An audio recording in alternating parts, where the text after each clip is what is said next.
Ողջույն, այսօր փետրվարի 1-ն է, մենք թևակողեցինք ձմռան վերջին ամիսը, բայց պատմության էջերում այսօրը երբեք էլ ցուրտ ու լրագյաց չի եղել։ 1938 թվականի փետրվարի 1-ին կյանքից հեռացել է հայ գուսանական երգարվեստի հսկան Գուսան Շերամը Գրիգոր Տալյանը։ Նա այն մարդն էր, որը հայ ժողովրդական երգը բարձրացրեց նոր մակարդակի։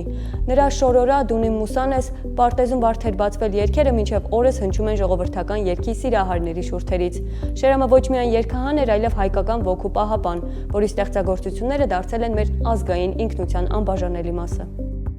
1921 թվականի փետրվարի 1-ին Հայաստանի հանրային գրադարանին, այսօրվա ազգային գրադարանին, տրվեց պետական կարգավիճակ։ Սա կարևորագույն իրադարձություն էր մշակութային վերածննդի ճանապարհին։ Այսօր այնտեղ պահվում էր հայ տպագիր գրքերի ամենամեծ հավաքածուն աշխարհում։ Սա մեր գիտելիքի եւ հիշողության գանձարանն է, որի պաշտոնական պատմությունը սկսվեց հենց այս օրը։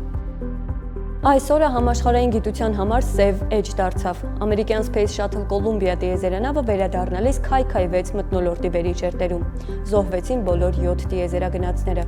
Աղետը տեղի ունեցավ վայրեջքից ընդամենը 16 րոպե առաջ։ Սա մեծ հարված էր տիեզերական հետազոտություններին եւ հիշեցում այն մասին, թե որքան վտանգավոր է դեպի աստղեր տանող ճանապարհը։